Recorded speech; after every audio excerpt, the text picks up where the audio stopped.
어느 곳에서 15분이라는 연극을 했는데 그 연극의 내용이 이렇습니다. 성공의 길로 매진하던 젊은 청년이 장래의 행복을 꿈꾸면서 무대에 나타나서 아주 즐거워합니다. 의기양양합니다. 이때 유명한 의학 박사가 그 청년을 진찰한 후에 참 지식 많고 훌륭한 청년이지만 목숨이 15분밖에 남지 않았네 하면서 그를 동정했습니다. 의기양양하던 그 청년은 그 말을 듣고 머리를 쥐어 뜯으면서 고민하기 시작합니다. 바로 그때 우편 배달부가 그에게 철학박사 학위장 수여 통지서를 전달했습니다. 조금 있다가 또 우편 배달부가 편지를 가져왔는데 그것은 청년에게 100만 달러를 상속한다는 통지서였습니다. 그러자 의학 박사가 이제 자네는 100만 장자가 되었네. 그러나 자네의 생명은 5분밖에 남지 않았으니 그런 것들이 무슨 소용이 있겠나. 그렇게 말을 했습니다. 그런데 그 순간 또 우편 배달부가 편지를 가져왔는데 그것은 청년이 오랫동안 사모했던 여인으로부터 결혼하자고 하는 결혼 청혼서를 보내온 것입니다. 의학 박사가 이에 말합니다. 자, 이제는 자네가 원하던 모든 소원을 다 이루었네. 그러나 생명은 이제 1분밖에 안 남았다는 것을 잊어서는 안 되네. 이렇게 말을 했습니다. 이 말을 들은 청년은 극도로 고민하다가 쓰러졌고 그리고 그만 죽고 말았다는 것입니다. 여러분, 이 이야기가 비록 연극 이야기이지만은 우리 인생에서 가장 중요한 것이 무엇인지를 우리에게 말하고 있지 않습니까? 여러분에게 가장 소중한 것은 무엇입니까? 세상을 살아가면서 나에게 가장 소중한 것이 무엇인가? 여러분, 우리 인생에서 생명보다 더 소중한 것이 있습니까? 예수님이 말씀하시죠? 마태복음 16장 26절인데 사람이 만일 온 천하를 얻고도 제 목숨을 잃으면 무엇이 유익하리요? 사람이 무엇을 주고 제 목숨과 바꾸겠느냐? 이 땅을 살아가는데 우리 목숨보다 나에게 귀한 것이 뭐가 있어요? 천하를 얻고도 생명을 잃으면 아무 소용이 없는 것입니다. 천하를 얻고도 영생을 잃으면 영생이 없으면 아무 소용이 없습니다. 저는 정말로 그렇게 생각합니다. 여러분은 어떻게 생각하십니까? 그렇게 생각하십니까? 세상에서 가장 소중한 것이 생명, 영생이라고 그렇게 생각하십니까? 여러분은 그 영생을 얻었습니까? 어떻게 그 영생을 얻었습니까? 오늘은 그 이야기를 할 것입니다. 오늘은 여러분, 제가 예수님처럼 설교할 수밖에 없는데 육적인 것을 이야기하다가 동시에 영적인 것을 이야기하고 그렇게 할 수밖에 없어요. 먹는 이야기를 할 것이거든요. 먹는 이야기. 오늘 설교 제목은 무엇을 먹는가 하는 문제입니다. 우리는 도대체 무엇을 먹어야 하는가? 주님은 무엇을 먹을까 마실까 무엇을 입을까 염려하지 말라고 했는데 설교 제목이 무엇을 먹을까 하는 문제인데 제가 지금 음식 이야기를 하는 것입니까? 영적인 얘기를 하는 것입니다. 여러분이 그걸 잘 새겨들어야 됩니다. 떡 5개와 생선 2마리로 5,000명 이상을 먹인 사건이 있죠. 예수님께서 그리고 12강조리를 남기셨지요. 떡 5개 물고기 2마리니까 5병2어 라고 말합니다. 5병2어의 기적. 그 일이 있은 다음 날 유대 민중들이 예수님을 쫓아갑니다. 가버나움으로 예수님을 만나러 왔습니다. 예수님은 그들이 참된 하나님 신앙을 가졌기 때문에 자신을 따라온 것이 아니라 떡을 먹고 배부른 까닭에 자신을 찾은 것이라고 말씀을 하시면서 썩을 양식을 위하여 일하지 말고 영생하도록 있는 양식을 위하여 일하라고 말씀을 하십니다. 이어서 예수님이 영생의 양식을 주시겠다고 말씀하시고 오늘 본문을 이렇게 또 오병이어의 사건 이후에 오늘 본문을 그러한 사건이 주는 의미를 해석해서 말씀을 하십니다. 여러분, 공간복음서는 어떤 사건을 그대로 기술했다면 요한복음은 그것을 다 영적으로 해석해서 우리에게 제시해 주고 있어요. 자, 요한복음 6장 35절로 가보세요. 예수께서 이르시되 나는 생명의 떡이니 내게 오는 자는 결코 줄이지 아니할 터이요 나를 믿는 자는 영원히 목마르지 아니하리라. 나는 생명의 떡이다. 48절에서 똑같이 그런 말씀을 하십니다. 나는 생명의 떡이다. 내가 곧 생명의 떡이니라. 생명의 떡. 우리말로 말하면 생명의 밥. 생명의 밥이다. 유대 백성들은 이 말씀을 이해를 못했어요. 그냥 광야에서 이스라엘 백성들을 하나님께서 먹이신 그런 만나 같은 것을 우리에게 계속 좀 주세요. 이렇게 예수님에게서 어떤 기적적인 일을 기대한 것이죠. 그런데 예수님은 뭐라고 말씀하셔요? 49절에 보면 너희 조상들은 광야에서 만나를 먹었어도 죽었다. 그러니까 그 만나를 추구하지 말라는 거지요. 만나를 먹어도 죽는다는 거죠. 그리고 자신이 생명의 떡이라는 전혀 다른 차원의 말씀을 하십니다. 내가 생명의 떡이다. 여러분, 더 나아가서 뭐라고 말씀하시는지 아십니까? 55절에 보면은 내 살은 참된 양식이요 내 피는 참된 음료로다. 그래서 56절에 내 살을 먹고 내 피를 마시는 자는 내 안에 거하고 나도 그의 안에 거하나니 하면서 내 살을 먹고 내 피를 마시는 자는 생명이 있다. 영원히 살게 된다. 그런 말씀을 하시는 것입니다. 그리고 63절에 보세요. 살리는 것은 영이니 육은 무익하다. 살리는 것은 영이니 육은 무익하다. 이런 말씀을 유대 백성들은 이해하기가 어려웠어요. 오늘 여러분들도 잘 듣고 이게 뭐를 말씀하시는 거구나를 잘 들으셔야 여러분이 영적인 의미를 잘 파악하셔야 오늘 말씀을 이해할 수가 있습니다. 이해를 해야만 또 여러분에게 예수님이 이런 분이시구나를 깨닫게 되는 거죠. 자, 여러분에게 한번 질문해 봅니다. 여러분에게 예수님은 생명의 떡입니까? 자, 성경에서 특별히 요한복음에서 이 생명은 영생, eternal life, 영생을 말합니다. 51절 한번 봅시다. 51절. 나는 하늘에서 내려온 살아있는 떡이니 사람이 이 떡을 먹으면 어떻게 하리라? 영생하리라.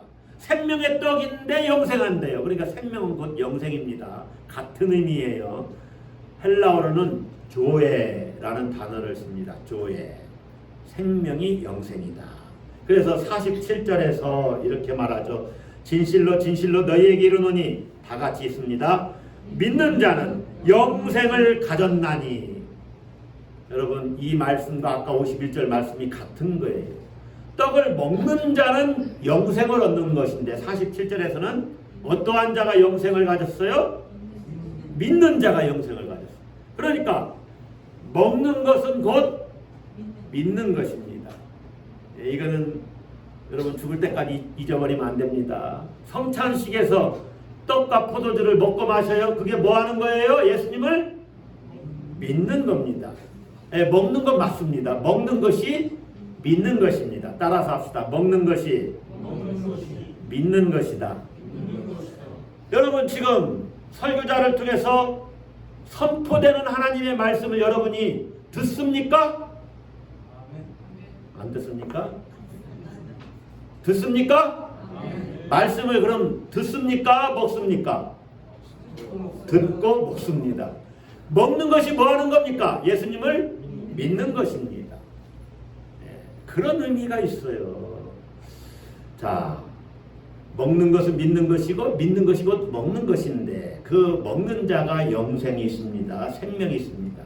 그러면 우리가 생명이 무엇이냐? 이것은 수도 없이 이야기하는 것이지만 다시 한번 우리가 점검을 해봐야 돼요. 여러분 생명이 뭐예요? 영생이 뭐예요? 영생하니까 그냥 일반적으로 사람들은 영생, 영원히 사는 것 아니야? 그렇게 생각합니다. 여러분 영원히 사는 것이 영생입니까? 맞기도 하고 틀리기도 합니다. 예. 여러분은 영원히 살고 싶습니까? 자, 그것도 맞기도 하고 틀리기도 합니다. 자, 생각해 보세요. 요즘 날씨가 엄청 덥지요. 35도 막 이렇게 올라가요. 쪽방촌의 그 쪽방은 몇 도나 될까요? 한 평 반이라는데 기껏 한 사람 누울 정도밖에 방이 안 됩니다. 얼마나 더워요. 창문도 제대로 입질 않아요. 자기가 들어가는 입구만 거기만 통로가 거기밖에 없어요. 창문이 있어도 아주 작아요. 너무너무 더운 그 쪽방촌에 사시는 분들, 그분들이 영원히 살고 싶을까요? 여러분 늙지 않고 영원히 살고 싶습니까? 어떻게 사느냐가 중요하겠죠. 어찌 보면 영원히 산다는 것은 정말로 끔찍한 일입니다. 심각한 질병에 노출되어 있어요. 질병에 걸렸어요. 또 불치의 병에 걸렸어요. 그래서 하루하루 고통스럽게 살아가요. 호스피스 병동에서 그렇게 살아가고 있어요. 그렇게 영원히 산다? 이건요 재앙입니다. 저주입니다. 매일매일 진통제가 아니면 살 수 없는 사람에겐 하루하루가 고통 그 자체입니다. 어떤 사람은요 너무 견디기 어려워서 스위스로 여행을 갑니다. 왜 여행을 가냐? 스위스에서는요 안락사가 법적으로 허용이 돼요. 그래서 모든 아는 지인들과 인사하고서 다 결정을 했어요. 더 이상 이 땅에서는 그냥 그 약물의 힘으로 그것도 바득바득 하루하루 견디니까 자기 너무너무 견디기 힘들으니까 스위스에 가서 안락사를 하겠다. 온 가족이 다 동의하고 보내드리는 거예요. 여러분 끝없는 고통 속에서 영원히 산다는 것은 어찌 보면 재앙입니다. 차라리 죽음이 축복일 수가 있습니다. 저는 죽음 예찬론자는 아닙니다. 어떻게 하든지 끝까지 오래오래 건강하게 사는 것이 중요하다고 말하는 사람입니다. 제가 지금 죽음을 이야기하는 것 아닌 것 아시지요? 저는 지금 삶을 이야기하고 있습니다.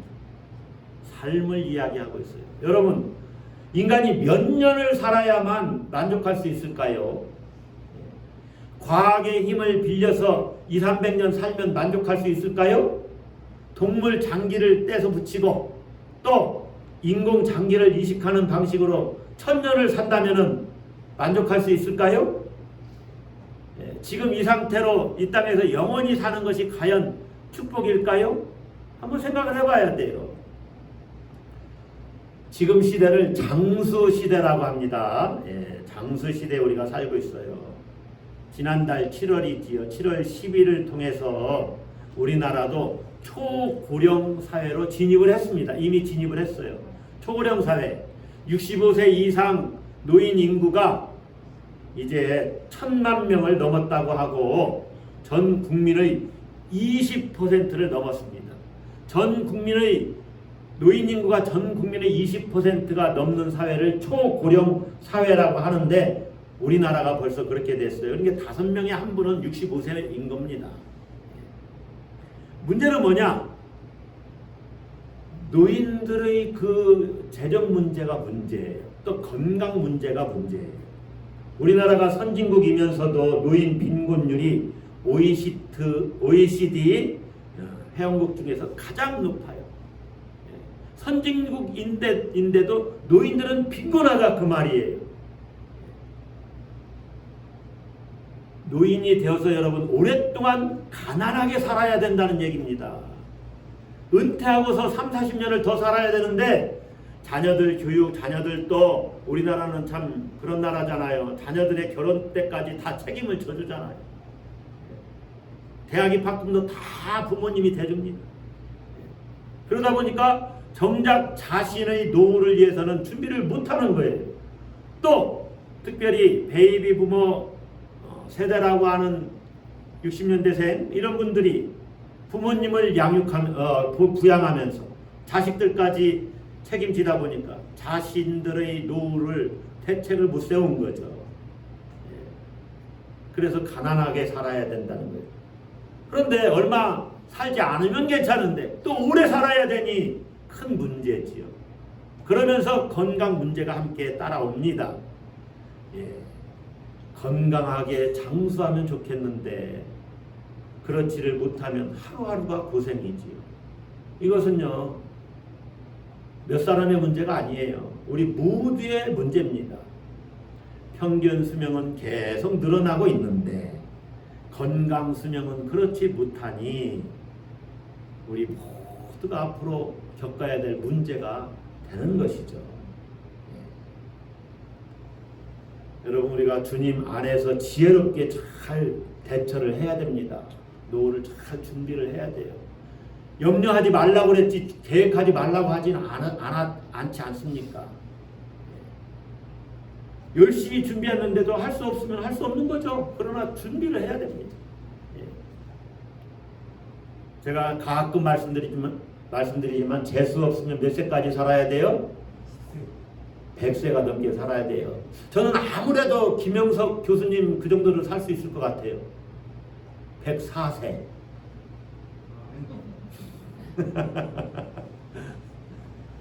예.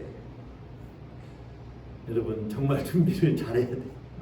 앞으로도 40년을 더 살아야 된다면 얼마나 많은 준비를 해야 되는지.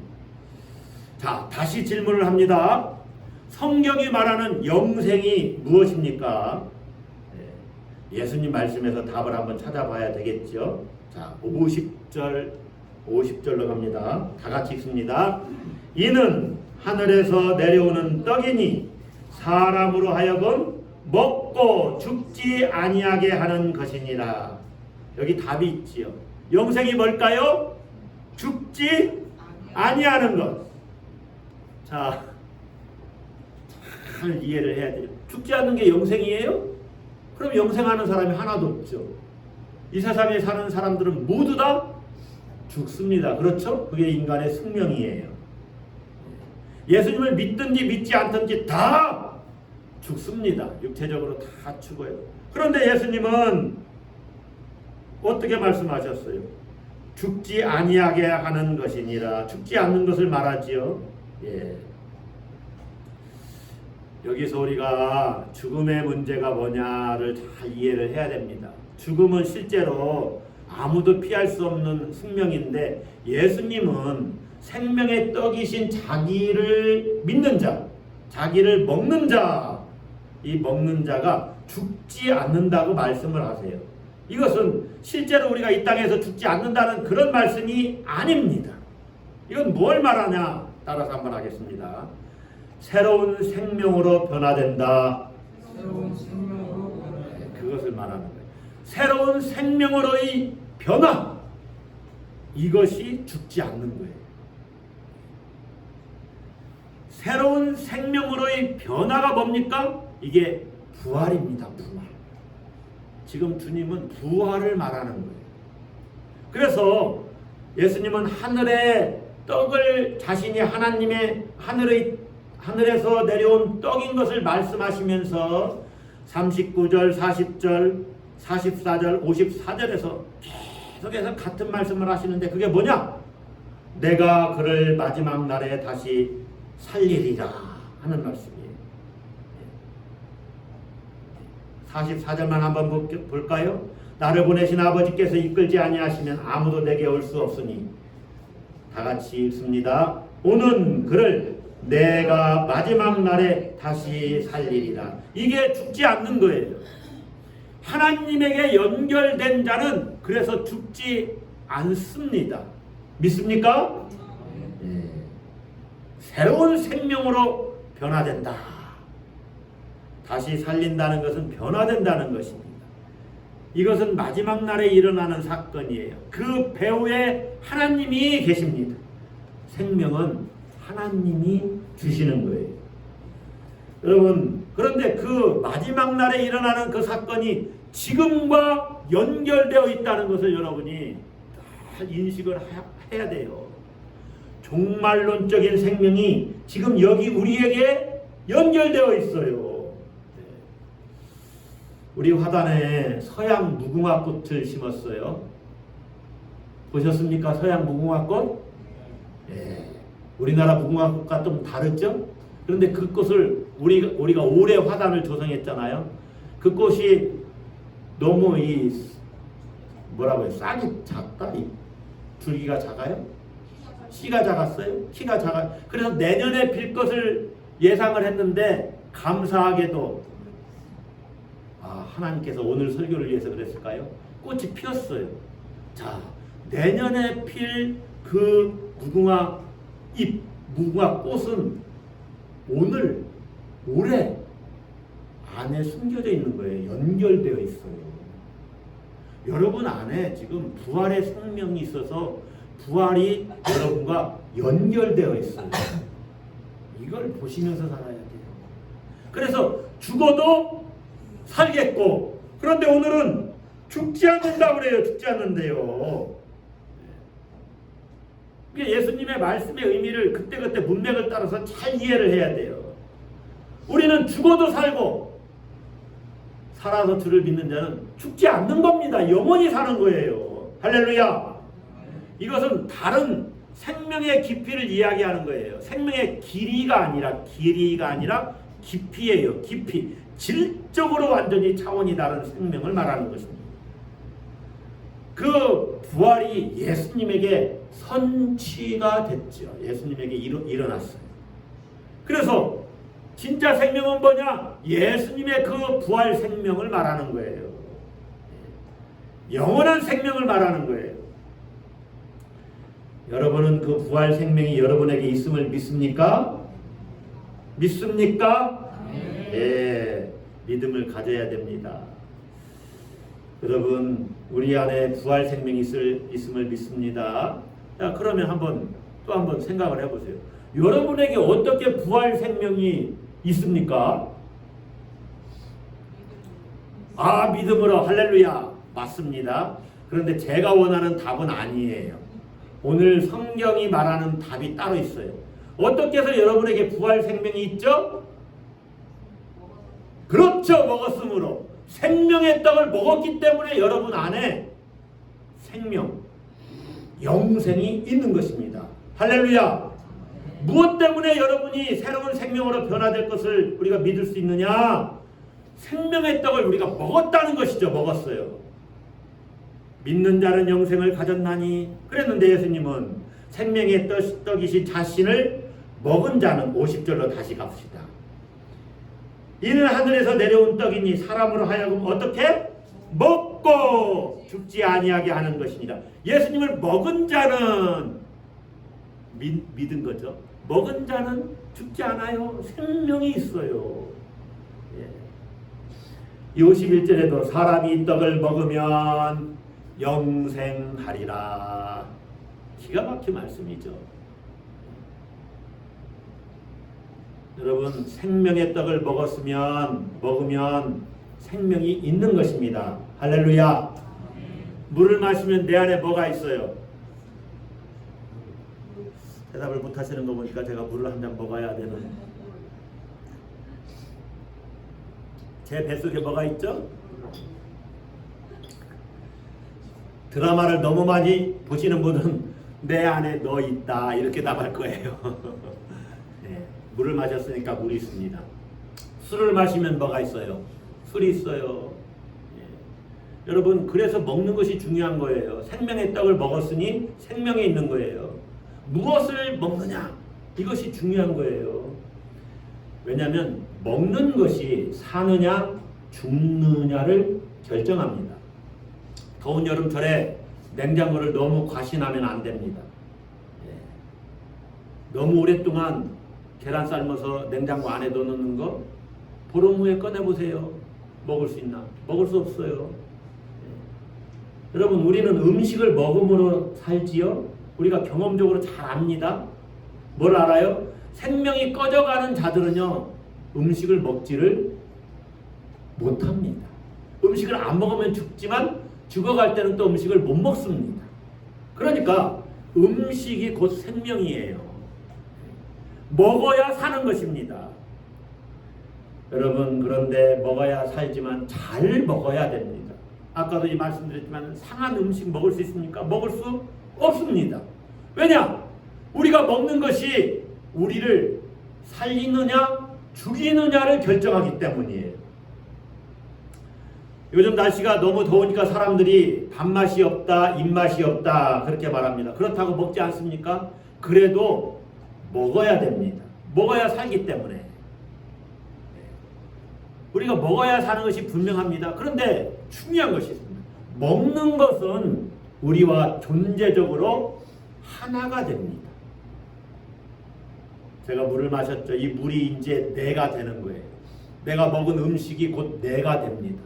다 분해되어서 원소로 해가지고 다 분해돼서 그것이 내 세포를 이루는 에너지가 되는 거예요. 다 그렇게 쓰임 받아요. 먹는 것이 내가 돼요. 그래서 흔히 사람들이 뭐라고 말해요? 네가 먹는 것이 바로 너다, 이렇게 말하는 거예요. 내가 먹는 것이 바로 나가 됩니다. 그래서 여러분, 존재론적으로 먹는 것은 나와 하나가 돼요. 먹는 것이 나를 만들고 내가 됩니다. 그래서 술 많이 먹는 사람들을 뭐라고 그래요? 술꾼이라고 말해요. 어떻게 하셨어요? 술꾼. 대충 먹는 사람은 술꾼이지만 좀 더 심각한 사람은 부들부들 떠는 사람들 술 먹어서 뭐라고 그래요? 알코올 중독자. 알코올에 젖어서 살으니까 알코올 중독자가 되는 거죠. 마약에 취한 사람을 뭐라고 그래요? 마약쟁이라고 말해요. 제가 약쟁이다 그렇게 얘기를 하죠. 근데 가만히 생각하니까 우리가 약쟁이더라고요. 왜 그래요? 유머인데 신약도 먹고, 그렇죠. 신약도 먹고 구약도 먹으니까. 예. 자, 대답해 보세요. 생명의 떡인 예수를 먹으면 누가 됩니까? 뭐가 됩니까? 예수 쟁이가 되는 거죠. 마약쟁이가 아니라 예수쟁이가 되는 거예요. 할렐루야. 밥을 먹는다는 것은요, 밥과 존재론적으로 하나가 돼요. 그러니까 우리가 예수를 먹으니까 예수님과 내가 하나가 됩니다. 놀라운 비밀이에요. 그리스도와 완전히 연합하는 관계가 돼요. 믿음으로 그렇게 됩니다. 그런 사람이 죽지 않는 것입니다. 믿습니까? 예수님을 먹어서 예수님과 하나가 됐는데 어떻게 죽을 수가 있어요? 예수님은 생명이신데. 자, 그러면 여러분 한번 또 대답을 해보세요. 그러면 왜 예수님이 생명의 떡이 되시는 것입니까? 왜 예수님이 생명의 떡이지요? 부활하셨으니까. 예, 그것도 틀린 답은 아니죠. 예수님이 말씀하셨으니까 그런 대답은 안 나오네요. 예, 그것도 맞는 대답일 수 있습니다. 다 맞는 말씀이지만 오늘 본문에서 예수님이 생명의 떡이 되시는 이유가 있습니다. 그것은 예수님이 하늘에서 내려왔기 때문에 그래요. 그래서 예수님이 계속 나는 하늘에서 내려온 떡이다 이렇게 얘기를 해요.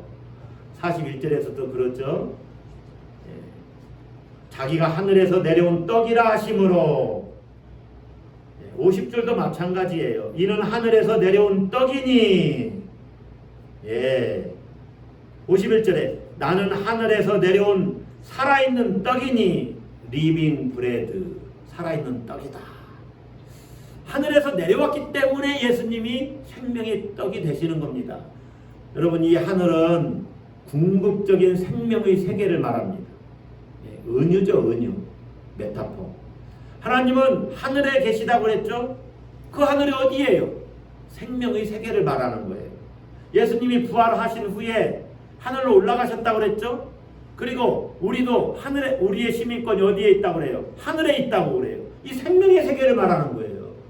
장차 우리는 새하늘과 새 땅에서 살게 됩니다. 그것이 어디예요? 어떤 장소를 말하는 것이 아니에요. 그럴 수도 있죠. 그러나 궁극적으로는 생명의 세계를 말하는 것입니다. 이 하늘을 제대로 알아야만 다시 살린다는 그 말씀을 정확히 이해할 수 있어요. 하늘은 마지막 때 완성될 생명이 숨어 있는 것, 은폐되어 있는 것을 가리켜요. 그런데 이 생명의 세계가요, 지금 여기에 와 있다는 거예요. 우리 앞에 연결되어 있다는 거예요. 그것을 다 이해를 하시면서 살아요. 예수님이 하늘에서 왔기 때문에 생명의 떡이시다. 이 말은요, 하늘에서 왔다. 그 말은 하나님에게서 왔다는 말이에요. 하늘이 곧 하나님입니다. 어찌 보면 이런 스카이를 말하는 것이 아닌 것을 아시겠죠? 이 의미를 알지 못하고 유대인들이 42절에 이렇게 말해요. 이르되 이는 요셉의 아들 예수가 아니냐? 그 부모를 우리가 아는데 자기가 지금 어찌하여 하늘에서 내려왔다 하느냐? 이 사람들은 육적으로만 예수님을 보는 겁니다. 영적으로 알아야지요. 그러니까 예수님이 뭐라고 그래요? 44절에 나를 보내신 아버지께서 나를 보내셨다. 46절에 보면 나는 아버지에게서 온 자다. 그런 의미를 이야기를 하지요. 오직 하나님에게서 온 자만 아버지를 보았느니라. 예수님은 하나님에게서 오신 분이십니다. 할렐루야. 그래서 예수님이 생명의 떡입니다. 제가 설교를 더 진행시키면 실제로는 여러분들도 하나님에게서 온 자입니다. 믿습니까? 여러분에게 어떻게 영생이 있어요? 하나님에게서 왔기 때문에 여러분이 영생이 있는 겁니다. 하나님이 살리셨어. 말도 안 되네 그냥. 살리셨어. 하나님이 살리셨어요. 할렐루야. 아멘이 별로 없는 것을 보니까 빨리 설교를 끝내라는 사인. 예. 여러분, 예수님은 우리를 살리는 생명의 양식입니다. 우리를 죽이는 분이 아니시요, 살리는 분이에요.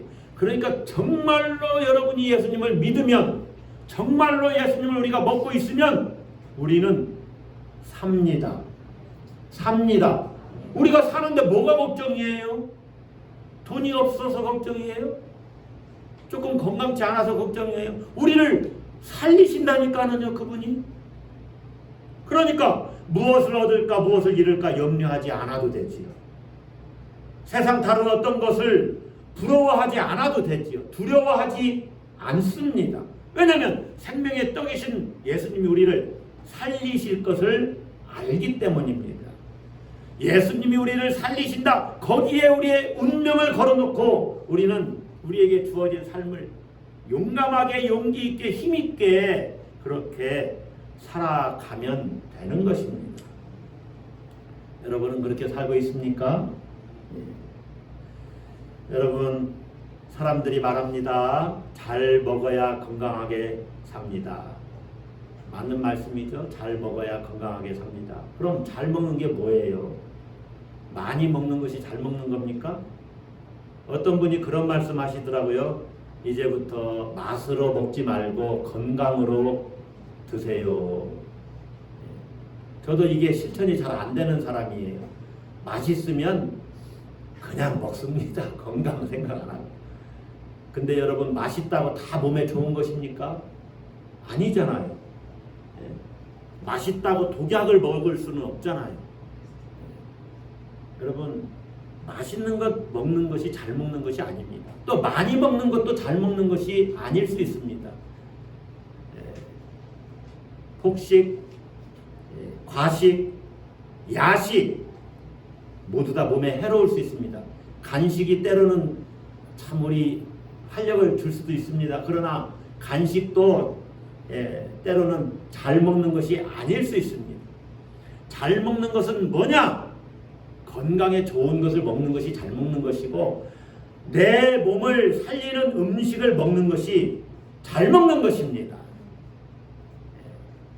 여러분에게 질문합니다. 무엇을 먹어야 우리가 살 수가 있겠습니까? 그렇죠. 육적으로 질문한 것이 아니라 영적으로 질문한 것을 아시죠? 예수님을 먹어야 우리가 삽니다. 할렐루야. 생명의 떡, 우리를 살리는 생명의 떡을 먹어야 삽니다. 다른 떡을 먹으면 죽습니다. 예수 먹어야 사는 것입니다. 다른 떡을 먹으면 죽어요. 주님이 말씀하셨지요. 믿는 자는 영생을 가졌나니 내가 곧 생명의 떡이니라. 나는 하늘에서 내려온 살아있는 떡이니 사람이 이 떡을 먹으면 영생하리라. 따라서 한번 하겠습니다.